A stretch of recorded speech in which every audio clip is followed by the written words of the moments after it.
Biblias, por favor, en Romanos capítulo 4, versículos 17 al 22. Romanos capítulo 4, versículos 17 al 22. ¿Cómo perseverar o perseverando la esperanza? Es el tema del mensaje que quiero compartir en este momento. ¿Cómo perseverar en la esperanza? Dice la Biblia, la santa palabra de Dios, Romanos capítulo 4, versículos 17 al 22, los que están ahí sintonizando, si tienen un Nuevo Testamento, una Biblia, vaya a Romanos, y dice así la Biblia, como está escrito: te he puesto por padre de muchas gentes delante de Dios, a quien creyó, el cual da vida a los muertos y llama las cosas que no son como si fuesen. Él creyó en esperanza contra esperanza, para llegar a ser padre de muchas gentes, conforme a lo que se había dicho, así será tu descendencia. Y no se debilitó en la fe al considerar su cuerpo, que estaba ya como muerto, siendo de casi 100 años, o la esterilidad de la matriz de Sara. Tampoco dudó, digan conmigo, tampoco dudó, amén. Tampoco dudó por incredulidad de la promesa de Dios, sino que se fortaleció en fe, dando gloria a Dios, plenamente convencido de que era también poderoso para hacer todo lo que había prometido, por lo cual también su fe le fue contada por justicia. Amén. Hermanos, todos nosotros tenemos lo que algunos llaman el lunero, ¿verdad? Algunos tienen sus días grises, tienen sus días malos. ¿Cuál es lo malo de los días grises? Los días grises no tienen que ser muy extensos. Decir que no tiene que ser muy extenso tu día gris, amén. Rápidamente tenemos que despabilarnos. Rápidamente tenemos que salir de ese estancamiento. Rápidamente tenemos que vencer en el nombre de Jesús. Todos tenemos nuestros días, amén. Dije días. ¿Cuántos dicen amén? No son meses, no son años, son días, amén. De repente estamos mal. De repente podemos estar desanimados. De repente podemos sentirnos ahí empequeñecidos. De repente traicionados. Pero ahí es donde nos levantamos en el nombre de Jesús y tomamos fuerza para salir de esta situación. El caso de Abraham, hermanos. Abraham, lastimosamente, hacía casi 30 años. Vaya que son muchos años, ¿verdad? 30 años que él estaba esperando el cumplimiento de una promesa. ¿Y qué pasó? De repente él ya se daba cuenta de qué cosa, de que él no estaba capacitado humanamente, porque Dios le decía: vos vas a ser padre de multitudes, vos vas a ser padre de nación, en tu descendencia va a haber una nueva nación. Y Abraham miraba atrás, no tenía ni un hijo siquiera. No estaba, él decía: no estoy capacitado. Encima, Abraham no estaba ni motivado. Al contrario, en un momento le dijo a Dios: Señor, ¿qué es lo que va a pasar? Mi esclavo al final lo que va a heredar. Yo no voy a heredar nada. Al final mi esclavo es el que va a heredar todo, ¿verdad? Y Abraham no estaba ni siquiera motivado. ¿A cuánto le pasó eso alguna vez, verdad? Muchas veces perdemos la motivación. Muchas veces perdemos y nos sentimos desanimados. Pero yo en este momento quiero hablar para que no pierdas tu esperanza. Decirle al que está a tu lado: no pierdas tu esperanza. Amén. Ahora bien, Abraham se tuvo que levantar y Abraham fue una inspiración para el apóstol Pablo. Vaya que el apóstol Pablo era un hombre motivado, el apóstol Pablo era un hombre ungido, pero el apóstol Pablo miró y dijo: ¿será que hay alguien que pueda darme un ejemplo de esperanza, de fe? Y él miró hacia atrás y entre sus ascendientes, él miró que estaba ahí su padre Abraham, que es el padre tuyo y mío. La Biblia dice en Gálatas 3:29 que nosotros somos herederos de Abraham por las promesas. Amén. Entonces Pablo se sintió identificado y miró, y ahí es donde Pablo se da cuenta de que para Abraham no fue fácil, y miró un poquitito su historia, y es eso lo que Pablo nos resume en Romanos 4, la lucha que tuvo justamente el viejo Abraham para ver la victoria en su vida, ¿verdad? Y dice la Biblia en el versículo 18, que va a estar el enfoque y en donde vamos a centrarnos, que Abraham tenía esperanza. Pero cuando una persona tiene esperanza, cuando una persona tiene ese entusiasmo de ir adelante, viene algo del enemigo que se llama contraesperanza, que viene para luchar. Como estaba mencionando, es como un extintor de la esperanza. Viene ahí el diablo, no es que el diablo dice, wow, aquí hay un hombre y una mujer de Dios lleno de esperanza en Dios y ahí yo le voy a dejar libre. No, cuando vos te levantás con esperanza para cumplir un desafío de Dios, viene la contraesperanza para tratar de aniquilar esa esperanza que Dios colocó en tu vida. Y vos y yo tenemos que ser inteligentes, tenemos que ser sabios y tenemos que tener, ¿qué cosa? Algo muy importante que se llama discernimiento. Digan conmigo, discernimiento. Amén. Para distinguir y no permitir que la contraesperanza derribe y sea una topadora que mate y anule tu esperanza. No, al contrario, que tu esperanza derribe todo lo que se presente en el nombre de Cristo Jesús. Por eso, por un lado está, ¿qué cosa? La esperanza, dice en el versículo 18. Y por otro lado, ¿qué viene para hacer un embate contra la esperanza? Lo que el apóstol llama la contraesperanza. Miren en el versículo 18 y van a encontrar lo que le estoy diciendo. Entonces, ¿quién va a ganar? ¿Quién gana? Aquel a quien se le alimenta más. Aquel a quien se le alimenta más. Si vos alimentas más tu esperanza espiritual, eso va a ganar. Si vos alimentas más tu contraesperanza, vos vas a vivir siempre en contra. Y siempre va a ser el contra, como dicen algunos, ¿verdad? Y vos y yo tenemos que cortar eso. Ahora bien, ¿cómo yo alimento la esperanza? ¿Y cómo el maligno quiere alimentar mi contraesperanza? En primer lugar, fíjense, la esperanza. ¿Qué es la esperanza, hermano? La esperanza es cuando yo me doy cuenta en Dios de que yo puedo llegar a eso que estoy deseando. Amén. Yo tengo algo que deseo de parte de Dios y Dios me muestra el camino de lo posible para llegar a ese deseo.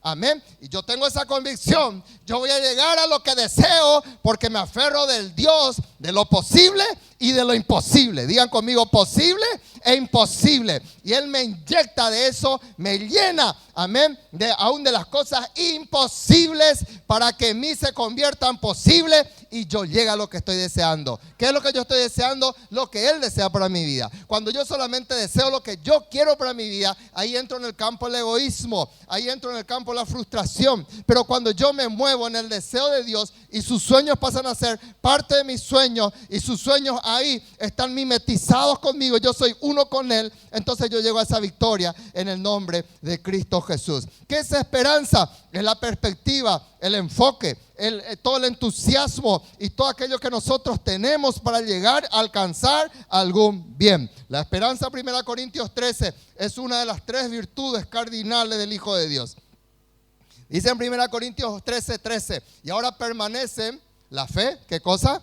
La esperanza y el amor. Estos 3 dice el apóstol Pablo, pero el mayor de ellos, ¿quién es? El amor. Amén. ¿Quién está en el medio? La esperanza. La esperanza, hermanos, ¿qué es? La esperanza es distinta a la fe. La esperanza me proyecta del presente hacia el futuro. Yo tengo esperanza que voy a ver el rostro de Cristo. Yo no tengo fe que voy a ver el rostro de Cristo. Yo tengo esperanza. Amén, porque Él lo prometió. Para que yo tenga esperanza en Él es porque me aferro a ¿qué cosa? En mi capacidad, no. Yo tengo esperanza porque me aferro en sus promesas y en sus palabras.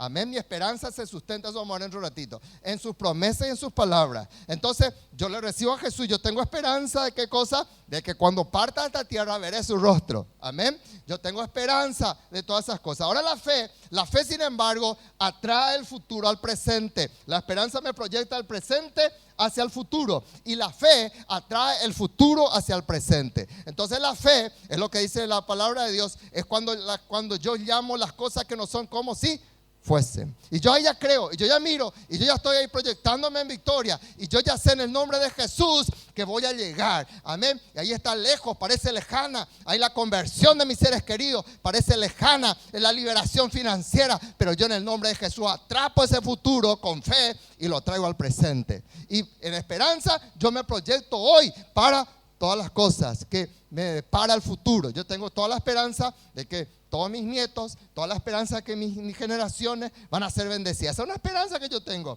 ¿Por qué? Porque en Deuteronomio 7:9 dice la Biblia, ¿qué cosa? Conoce pues que Jehová tu Dios es Dios fiel, que guarda el pacto de la misericordia a los que le aman y guardan sus mandamientos hasta 1000 generaciones. Entonces yo creo, yo tengo esa esperanza, 1000 generaciones. Yo no le voy a ver a las 1000 generaciones. No sé cuántas generaciones el Señor me trato de ver. Estoy tratando de ver la mayor cantidad posible. 5 o 6 generaciones. Pues, no sé. Pero no llegaré a las 1000. Vos tampoco vas a llegar. Pero está la promesa del Señor. Y eso me proyecta en esperanza de que mi generación va a ser bendecida. ¿Amén o no amén? Bueno, ahora bien, ¿cómo yo fortalezco la esperanza? Primero, no permitas, ¿qué es lo que hizo Abraham? No permitió que no permitas que tu fe se debilite. Amén. No permitas. ¿Cómo es que yo tengo que trabajar? La Biblia dice en el versículo 19, y no se debilitó, ¿en qué cosa? En la fe. El pasar esto es un proceso, hermano. No es que yo digo, oye, no me debilitan la fe. No, esto es un proceso. Esto es como un ejercicio. Esto es como algo que vos y yo tenemos que disciplinarnos. Amén. ¿Cuántos se van a graduar? Y van a pasar el proceso, amén. No van a ser aquellos que dejan por la mitad. Hoy yo vamos a pasar el proceso y vamos a graduarnos máster en fe. No máster con fe, amén, sino máster en fe. Hombres de Dios, llenos de fe en el nombre de Jesús. Y Abraham por eso pasó a ser el padre de la fe. Amén, hermano, porque él no se debilitó en la fe. Como uno se fortalece en su fe, cree en esperanza. Como uno se fortalece en su fe, dice la palabra de Dios en el versículo 20, de que él se aferró en las fortalezas del Señor, que él le dio la gloria a Dios, dice en el versículo 20. Él no veía todavía la victoria, pero él hizo algo que muchas veces los hijos de Dios no hacen. En los momentos más difíciles, él dio la gloria a Dios. Decirle al que está a tu lado, quejate menos y alaba más. Amén. Quejate menos y adora más. Hermanos, es los momentos más difíciles cuando no estamos viendo la victoria en nuestras finanzas, cuando no estamos viendo la victoria en nuestros hogares, cuando no estamos viendo toda la victoria de repente en nuestra propia salud. Vos tenés que darle la gloria al Señor. Dando gloria a Dios, dice en el versículo 20. Y Abraham ya daba gloria a Dios. Él salía, miraba las estrellas. ¡Wow! Así va a ser mi generación. Y le daba la gloria a Dios. Dios le decía, mira la arena del mar. Miraba la arena del mar. ¿Puedes contar, Abraham? No puedo, Señor. Así va a ser tu generación. Y Abraham le daba gloria a Dios. Amén. Dale gloria a Dios. Deja de ser tan cangüero y dale más gloria a Dios. Abrí tu boca para darle la gloria al Señor. Tu heladera está vacía. Gloria a Dios. Dios te está llevando a una dieta. Dios te está llevando a un proceso de victoria. Amén o no amén. Hermano, dale la gloria a Dios y comenzá a pasar ese proceso. Gracias, Señor. Hoy no estoy vendiendo. Hoy están diciendo que no van a venir turistas, pero yo te doy la gloria, Señor. Yo no dependo de Dilma. Yo no dependo de ninguno de ellos. Yo no dependo de ningún muambeiro. Yo dependo, Señor, de ti. Mi confianza está puesta en ti y yo te doy la gloria. Y voy a salir ahí en el shopping, de repente todo vacío los locales, pero yo estoy acá y te doy la gloria, Señor. Dando gloria a Dios se fortalece tu fe. Dando la gloria a Dios se fortalece tu esperanza. Amén. La contraesperanza, se toma de brazos, se cruza de brazos. No, la contraesperanza, ¿qué viene? Primero, viene el embate contra Abraham y le dice a Abraham, vos decís que vas a ser padre de naciones, vos decís que vas a ser padre de multitudes. No, vos estás viejo. Y Abraham tuvo que mirar a su propio cuerpo. 70 años, 80 años, 90 años, 95 años. Y él no tenía hijos todavía. Y ahí viene el diablo y le dice, vos no vas a tener la victoria. Tu propio cuerpo son tus propias limitaciones, tu lucha interior, todo aquello que el maligno quiere utilizar para frustrar los sueños de Dios en tu vida. El mayor enemigo, hermano, no es el diablo. El mayor enemigo está en tu corazón. El mayor enemigo está en tu ser interior. Ahí está el mayor. Ahí se libran las madres de las batallas. Y por eso la primera contraesperanza vino diciéndole a Abraham, Abraham, tu cuerpo está viejo. Pero Abraham no hizo caso. Entonces el diablo ataca en otro lado y le dice, ¿y qué hay de tu esposa? En segundo lugar, fíjense, la contraesperanza viene y ataca y le dice, mira el cuerpo de tu esposa. Ya no menstrua, ya no ovula, ya no puede tener más hijos. Ella también tiene tu misma edad. Porque se dice que tenían 1 año de diferencia más o menos. Y se cree, según los estudiosos, de que Sara era 1 año mayor que Abraham. Y ahí venía el diablo y decía, está bien, vos te sentís potente todavía, viejo, pero ¿qué hay de tu esposa? Tu esposa ya está vieja. Tu Tu esposa está achacosa, se le cae todo su paladar. Y vos decís, vas a tener hijos con ella. Vos decís, ahí está todo enclenque ya tu esposa.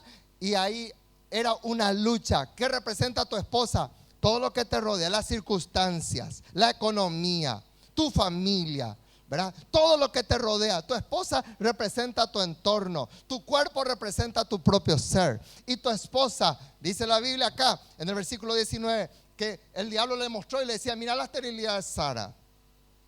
Y Dios comenzó a trabajar en Abraham. Abraham, no creas en eso, no creas. Viene de repente la situación económica y vos prendés ahí el noticiero, vos prendés ahí, te estás vistiendo y estás escuchando la tapa de los diarios. ¿Qué es lo que dicen? Todo noticias feas, noticias que llaman la atención, noticias que son negativas, noticias que te desaniman, noticias que son de repente escandalosas, ¿verdad? ¿Para qué? Para que venda y eso de repente mina tu corazón. Esa es la esterilidad de Sara que viene para anular tus sueños. ¿Cuántos se van a levantar en el nombre de Jesús? Amén. Vos y yo tenemos que romper eso. Ahora bien, seguimos. ¿Qué es lo que viene? La esperanza en segundo lugar. ¿Cómo yo alimento mi esperanza? Y arrancamos ahí, amén. En segundo lugar, para que yo mantenga mi esperanza, ¿qué yo tengo que hacer? Digan conmigo, debo vivir en la perspectiva victoriosa cada día. Abraham vivía en esa perspectiva cada día. Digan conmigo, cada día. No se escucha, cada día. Otra vez más fuerte, cada día.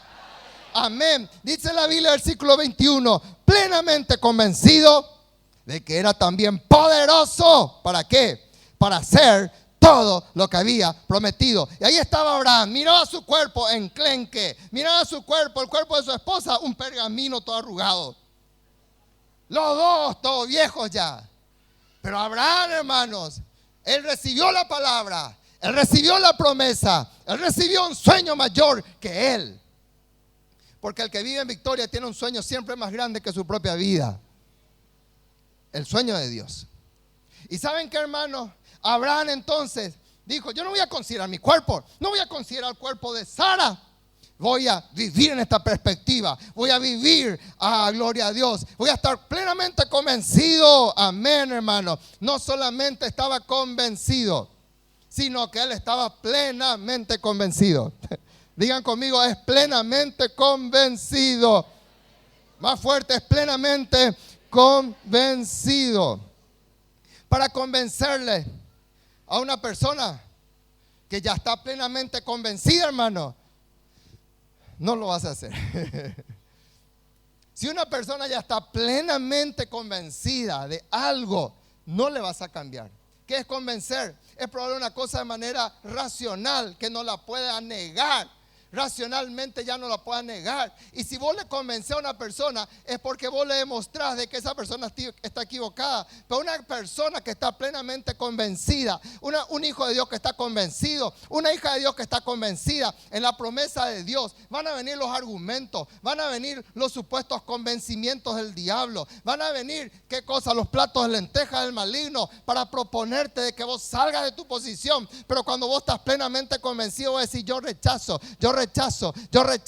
Y hermanos, cuando el Hijo de Dios está convencido y está plenamente convencido, nadie le saca de ese lugar. ¿Cuántos dicen amén? Y Abraham estaba enfocado. Yo voy a ser padre de naciones. Yo no miro mi cuerpo, no miro el cuerpo de Sara, yo no miro las circunstancias. Yo estoy plenamente convencido. ¿Convencido de qué? Convencido, hermanos, para llegar a ese nivel, yo tengo que estar convencido de qué? De que Dios es poderoso para hacer lo que Él ha prometido.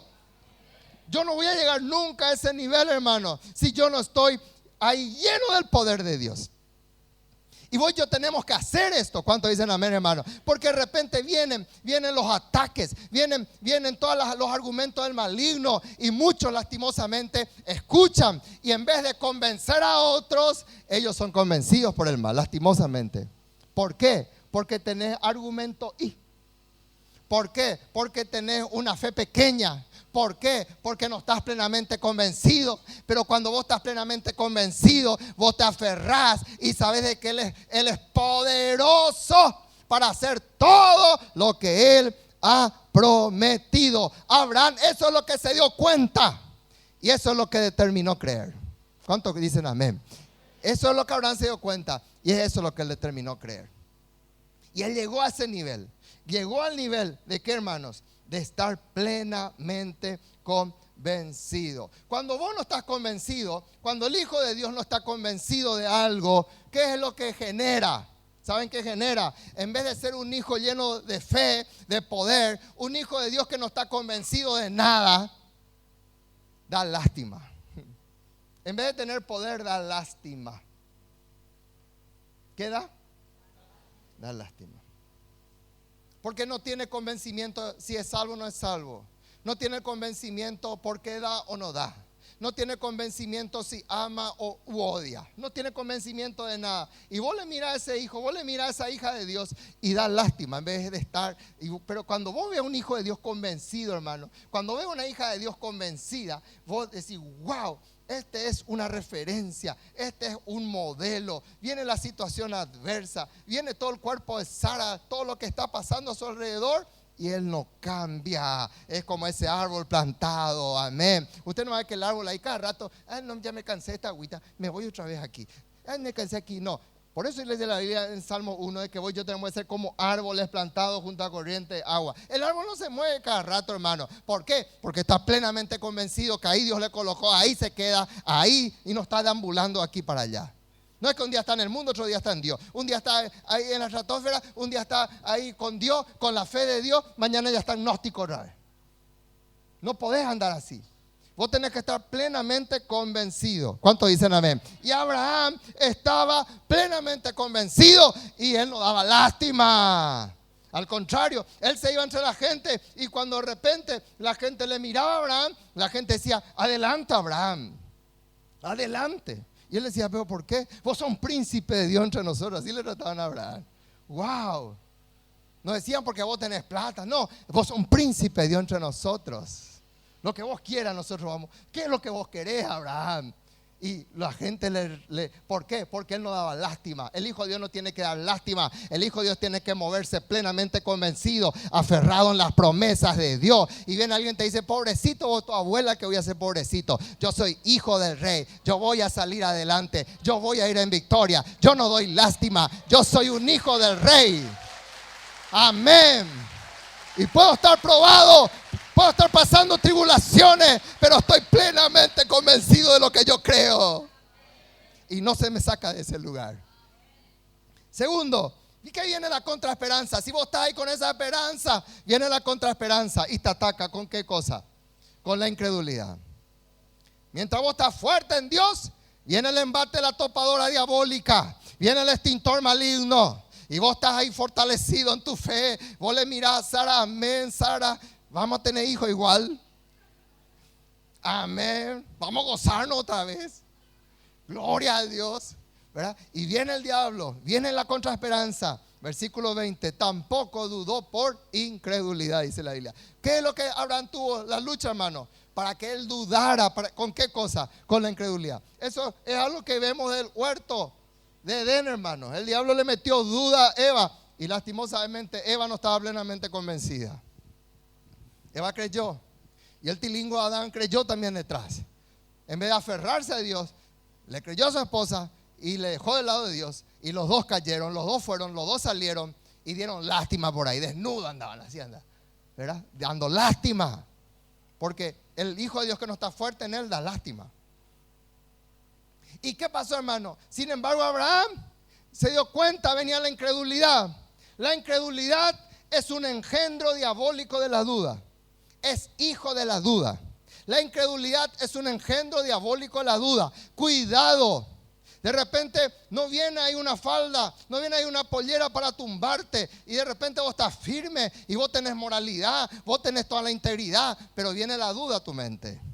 Y el diablo dice, no le puedo tumbar con negocio ilícito, no le puedo tumbar con un adulterio, con una fornicación, no le puedo tumbar con esas cosas, pero trabaja en otra área. La contraesperanza se mueve y trabaja para meterte duda. ¿Qué es lo que hace el pastor con todo el dinero? Pregunta.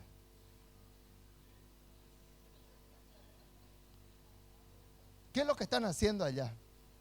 ¿Será cierto que existe un anexo en Mingaguazú? Andá a ver. ¿Será que? ¿Y será que? ¿Y será que? Y el diablo comienza a infiltrarse. Como ese humo, como de repente hay un humo en una dependencia, ¿verdad? Y por más que la puerta esté cerrada, el humo comienza a penetrar debajo de la puerta, por las rendijas, y comienza a llenar el ambiente contiguo, ¿sí o no? Y así penetra. Pero vos no tenés que dudar por incredulidad. ¿Cuántos dicen amén? Y eso trabajó en la mente ¿de quién? De Tomás, hermano. Tomás, ahí rápidamente él fue atacado por esto. Él estuvo con el Señor Jesús. ¿Saben cuántas veces el Señor Jesús le dijo a Tomás de que él moriría y resucitaría? Y si quiere anda a contar nomás, sin problema. 69 veces le avisó a su discípulo que él moriría y resucitaría al tercer día. Vaya que si yo le predico el mismo mensaje 69 veces, che, pastor, cambiana ya tu mensaje, ¿verdad? 69 veces el Señor Jesús les habló, les advirtió y les dijo: yo voy a morir, pero voy a resucitar. Y Tomás, cuando de repente el Señor Jesús murió, ¿qué pasó con él? Comenzó a dudar. Si yo no meto mi dedo, si yo ahí no hago así para que se sonría. No, esa ya es mi interpretación, ¿verdad? Si yo no hago esto, yo no voy a creer. Está bien que ustedes la hayan visto, pero yo no le vi. Yo tengo que ver para creer. Y hay muchos Tomases. Y el Señor entra y le dice: Tomás, vení acá. Mete acá tu dedo, será. Vení, toca acá a mi costado, acá donde me clavaron la lanza. Y ay, Señor mío, Dios mío, le dice. ¿Y qué le dice el Señor? Felicidades. Ahí se arrodilló con gloria a Dios. ¿Dijo eso Jesús? Jesús dijo: no. Bienaventurados aquellos que sin ver creyeron. Bienaventurados aquellos que no dudan. Bienaventurados aquellos que no dejan que la incredulidad gane su corazón. Ahí de repente estás pasando situaciones difíciles y Dios me abandonó, y Dios me dejó, Dios ya no me ama. ¿Será que me ama? No me ama. ¿Me ama? No me ama. ¿Me ama? No me ama. Digan conmigo: no voy a dudar. No se escucha, no voy a dudar por incredulidad. En el nombre de Jesús, salga esa incredulidad de tu mente. Salga esa incredulidad, salga ese espíritu de sospecha. Solamente el que duda, el que está con ese engendro diabólico, permite que estas cosas. Y si alguien está haciendo mal las cosas, el que está haciendo mal va a rendir cuenta. Vos seguís fiel como Abraham. Vos seguís fiel como Sara, mujer. No dude más por incredulidad y anda adelante en el nombre de Jesús. Después decir: ¿por qué lo que mis hijos no están en la casa del Señor? Porque siempre le transmitiste duda. Siempre hablaste mal de mí, de la pastora. Hablaste mal de los líderes. Hablaste mal de cuánto se te cruzaba por el camino. Y tu hijo que era chico escuchaba eso. Y después cuando tu hijo comienza a crecer, él dice: el pastor es un bandido. El líder es otro bandido. Y son todos unos bandidos. ¿Y culpa de quién es? Culpa al papá que generó, la mamá que generó duda en esa vida. Así que cortá eso en el nombre de Jesús. Digan conmigo: yo renuncio a este engendro del diablo en el nombre de Jesús. Amén. La contraesperanza viene, y con eso culmino. La contraesperanza viene y te ataca con tu pasado. El pasado de Abraham. ¿Cuántas veces ellos se casaron jóvenes? ¿Y cuántas veces como jóvenes habrán procurado tener hijos? ¿Cuántas veces anhelaron tener hijos? ¿Cuántas veces dijeron: ¿será que ya llega este mes? ¿Está embarazada Sarita? No, me vino otra vez mi periodo. No pasa nada, viejito. ¿Serás vos? ¿Seré yo? Y estaban así, de jóvenes. ¿Es tu culpa o mi culpa? ¿Verdad? Y comenzaron con todo eso. Y ahí el diablo viene a atacarnos con nuestro pasado. Y nuestro pasado nos dice: vos estás condenado, vos no servís, vos fallaste, vos pecaste, vos no valés, vos ya fuiste derrotado. ¿Qué te hace creer que si vos tuviste una derrota allá, ahora vas a tener una victoria? Te dice el pasado. Y el diablo utiliza todo eso para predicarte. Viene la contraesperanza para decirte: vos procuraste tener hijos. Ahí cuando había oportunidad, vos procuraste tener hijos. Y ahora que sos viejo, ahora que médicamente vos no podés tener hijos, ahora se te ocurre tener hijos. Te ataca el pasado. Pero vos y yo, en el nombre de Jesús, vamos a cortar eso. ¿Cuántos dicen amén? ¿Cuántos levantan su mano y dicen en este momento: yo no soy demasiado viejo para volver a empezar? Yo no me siento para nada viejo, hermano. Yo sé que los mejores años de mi vida están llegando. Y vos tenés que tener esa perspectiva. Amén. Vos no tenés que sentirte viejo ni vieja. Vos y yo, estamos viejos, ya estamos enclenque, que haga otro, dice el diablo. Y el diablo te mete eso en la cabeza. Yo ya estoy bien. Ay, que vengan otras generaciones para hacer. No, Dios cuenta contigo. Vos vas a fructificar aún en la vejez. Vos vas a dar muchos frutos para el Señor. Vos y yo vamos a morir así como Simeón, como murieron Ana, hermanos, sosteniendo al Mesías en la casa de Dios. Aleluya. Así vamos a morir. Como David murió, lleno de días, lleno de riquezas y lleno de gloria. Digan conmigo, lleno de días.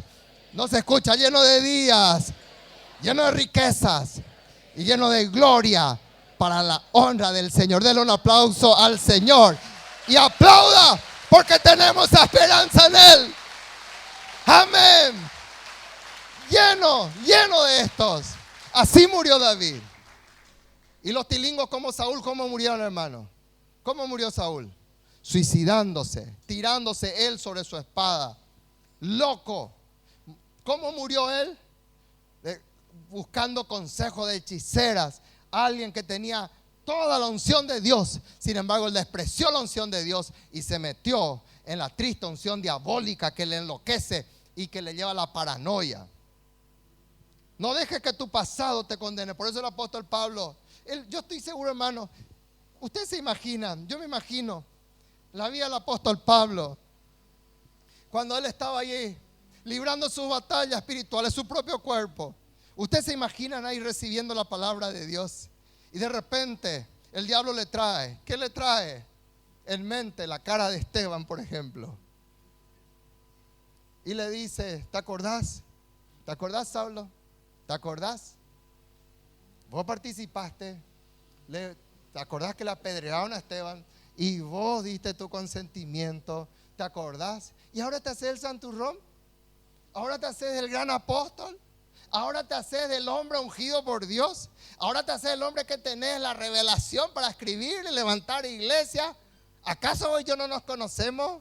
Y el apóstol Pablo, en una de esas noches, hermano, de esa lucha, en ese momento en que el diablo venía con todo, el apóstol Pablo escribió esto en Filipenses capítulo 3, versículos 13. Él comenzó y de tanto Dios le ministró que él escribió en esta carta y le mandó a los de Filipos y le dijo: hermanos, yo mismo no pretendo haberlo alcanzado ya, pero una cosa hago, aleluya, olvido lo que queda atrás y me extiendo a lo que está delante. Aleluya, me extiendo lo que está delante, prosigo a la meta, al premio del supremo llamamiento de Dios en Cristo Jesús. Decir al que está a tu lado: no midas tu presente por tu pasado. Decir al que está a tu lado: no midas tu presente por tu pasado. No podemos medir nuestro presente por nuestro pasado. Digan conmigo: mi pasado está sepultado en la sangre de Jesús.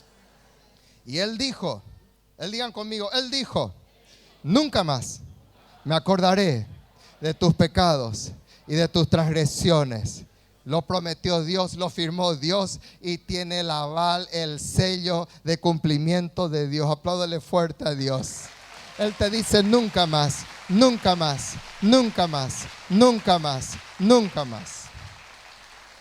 Amén o no amén, hermano. Y Pablo decía: yo no voy a dejar que mi pasado me atormente.